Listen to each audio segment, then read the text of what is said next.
ഇതന്നെ പട്ടി ബിസ്ക്കറ്റോ? ഒക്കെ വല്ല ക്രീം ബിസ്ക്കറ്റ് മേടിച്ചു വെച്ചൂടെ? അതിനൊക്കെ കൊള്ളൂല.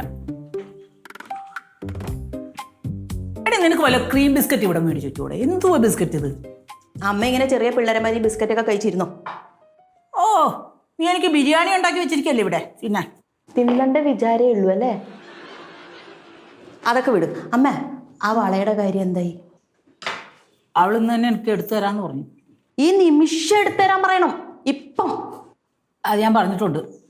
നിനക്കെന്താ ഇത്ര താല്പര്യം ഇന്ന് തന്നെ എടുത്തു തരണമെന്ന് ഇങ്ങനെ വാശി പിടിക്കാൻ? അല്ല, എൻ്റെ അമ്മയെ ആരെങ്കിലും പറ്റിച്ചിട്ട് പോകുമ്പോൾ എനിക്ക് സങ്കടാവൂലേ? എന്നെ നിന്റെ പ്രകാശൻ എത്രയോ തവണ പറ്റിച്ചിരിക്കുന്നു. അതിന് കുഴപ്പമൊന്നുമില്ലേ? പ്രകാശ് എന്ന് പറഞ്ഞ അമ്മയുടെ മകനല്ലേ? സരിത എന്ന് പറയുന്നത് എൻ്റെ മോളല്ലേ? അല്ല, എന്നിട്ട് അവൾ അമ്മനെ പറ്റിച്ചല്ലോ. ആ നിനക്കിപ്പം നാത്തും പോര് കാണിക്കണം അല്ലേടി? അത് കൊള്ളാമല്ലോ. അയ്യേ, ആരാ അതെല്ലാം പറഞ്ഞത് അമ്മേനോട്? അതൊന്നല്ല, പിന്നെ ഈ നാട്ടിലുള്ള ആൾക്കാർ മുഴുവനും പറയില്ലേ, പാപ്പാടി ഹൗസിലെ സരസ്വതി ഗോൾഡ് പണയം വെച്ചിട്ട് അരി മേടിക്കുന്നേന്ന് പറയത്തില്ലേ? അങ്ങനെ പറയൂ? പിന്നെ പറയാതെ എന്ത് നാണക്കേട ഇതൊക്കെ.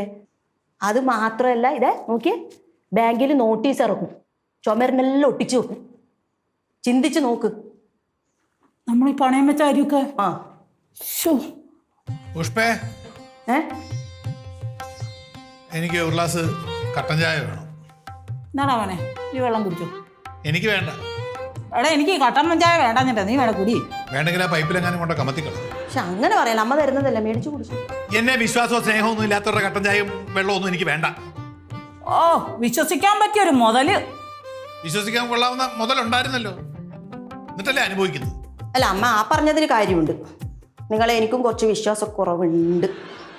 വേണ്ടീ, ഭാര്യയും അമ്മയോ ആരും എന്നെ വിശ്വസിക്കണ്ട. പക്ഷെ ഒന്ന് ഞാൻ പറയാം, ഇന്ന് വരെ ഭാര്യയ്ക്കോ അമ്മയ്ക്കോ പെങ്ങക്കോ ആർക്കും എതിരായിട്ടും ഞാൻ ഒരു കാര്യവും ചെയ്തിട്ടില്ല. നിങ്ങളാരും വിശ്വസിക്കണ്ട, പലവരെയൊക്കെ വിശ്വസിക്കുക. എന്നിട്ട് അതിന്റെ അനുഭവം എല്ലാം പലരെടുത്ത് വെച്ചോ കേട്ടാ. എനിക്ക് നിന്റെ കട്ടൻ ചായ ഒന്നും എനിക്ക് വേണ്ട. എടാ പ്രകാശ, ആ മാങ്ങ പറിച്ചോന്നില്ലല്ലോടാ നീ എനിക്ക്. വലിയ കഴിവുള്ള ആളല്ലേ, ആ മാവേലോട്ട് വലിഞ്ഞ് കയറി മാങ്ങയിട്ട് തന്നാത്താൻ അങ്ങോട്ട് കൂടി തിന്നാ മതി. എന്നെ കൊണ്ട് സൗകര്യമില്ല.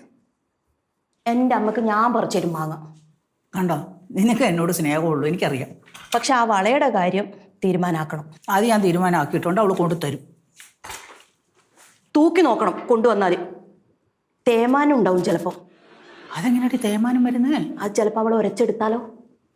അങ്ങനെ അങ്ങനെയൊക്കെ ചെയ്യും അവള്. അങ്ങനെ ചെയ്യൂടാ പ്രകാശ? എങ്ങനെ വേണേലും ചെയ്യാം. ഇതൊന്നും നമ്മളോട് ആരും ചോദിക്കത്തൊന്നും ഇല്ലല്ലോ. ഈ കൊണ്ട വച്ചിട്ട് തിരിച്ചെടുത്തോണ്ട് തരുന്ന സ്വർണ്ണമാണ് അമ്മയ്ക്ക് എന്ത് ഉറപ്പാവുണ്ടാവുന്നത്? ആ, ചിലപ്പോൾ അങ്ങനെയും ചെയ്യാം. അമ്മ കൊടുത്തു വിട്ടല്ലോ. ആ വള ഏതാണെന്ന് പോലും അമ്മയ്ക്ക് ഓർമ്മയില്ല. അതെ, എനിക്കും ഓർമ്മയില്ല. ആ തടിയമ്മളെ എനിക്ക് നല്ല ഓർമ്മയുണ്ട്. തടിയമ്പള 3 ഇല്ലേ? അതിലേതായിരിക്കും? ദൈവമേ, ഇനിയിപ്പോ എന്താ ചെയ്യാ? അതേപോലെ ഒരെണ്ണം പുതിയത് ഉണ്ടാക്കിക്കൊണ്ട് വന്നാലോ? അതെ, അവൾ അങ്ങനെയൊക്കെ ചെയ്യുന്നവളുവാ.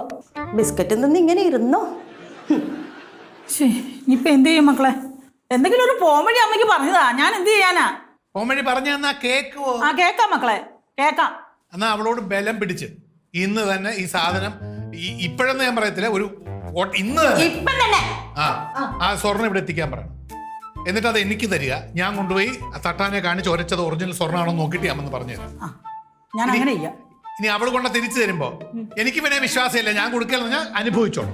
ഞാൻ നോക്കാം സ്വർണ്ണമാണോന്ന്, എനിക്കറിയാം. അപ്പോഴും വിശ്വാസമില്ല. അതല്ല മോനെ, നിന്റെ അങ്ങനെ ആരെങ്കിലും ഒക്കെ എടുത്തോട്ട് പോവില്ലേ? എന്റെ അങ്ങനെ ആരും എടുത്തോണ്ട് പോകത്തില്ല. എന്റെ ഭാര്യയ്ക്ക് പോലും ഞാൻ കൊടുക്കാറില്ല. എനിക്കല്ലേ അമ്മയുടെ വളയൊന്നും വേണ്ടപ്പാ. ഞാൻ നോക്കട്ടെടി. മാറിക്ക്. നടന്നാ മതി. ഒന്ന് പോയിട്ട് കാലൊക്കെ തെളിച്ച് ഞാനൊന്ന് പുറകെ നോക്കിയിട്ട് വരാം. ഇതെല്ലാം നടക്കും ആവും.